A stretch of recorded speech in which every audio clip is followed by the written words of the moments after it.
शासकीय बांधकामावर नियंत्रण ठेवण्यासाठी स्वतंत्र गुणनियंत्रण खाते असताना तालुक्यातील वाई बाजार परिसरात मोठ्या प्रमाणात लाखो रुपयांचा भ्रष्टाचार करीत बोगस कामे होत आहे। त्या बोगस बांधकामाचा शोध घेऊन दोषीवर कारवाई करण्याचे सोडून गुणनियंत्रण विभाग नमुन्याचे शासकीय टार्गेट तेवढे पूर्ण करताच समाधान मानत आहे। यामुळे या विभागाच्या अस्तित्वावरच प्रश्नचिन्ह निर्माण झाले आहे। माहूर तालुक्यातील बांधकाम विभाग, नगर परिषद, जिल्हा परिषद बांधकाम विभागामार्फत होणाऱ्या कामाची गुणवत्ता तपासण्यासाठी गुणनियंत्रण विभाग कार्यरत आहे। मात्र हा विभाग केवळ शासकीय कामकाज कागदोपत्री दाखवण्यापुरतेच मर्यादित असल्याचं चित्र दिसत आहे।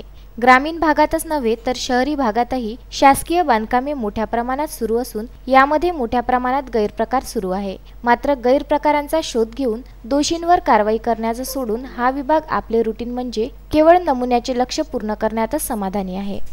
कंत्राटदाराच्या मिळकतीत कनिष्ठांपासून वरिष्ठांपर्यंत सर्वांचेच ठरलेले अर्थकारण राहत असल्याने तेरी भी चूप मेरी भी चूपचा प्रकार पाहावयास मिळत आहे। त्यामुळे गुणनियंत्रण विभागही संशयाच्या भोऱ्यात असून लाखोचा गैरप्रकार खुद हा विभागच दडपत असल्याची चर्चाही वाई बाजार ते कोलामखेड या परिसरात होत आहे।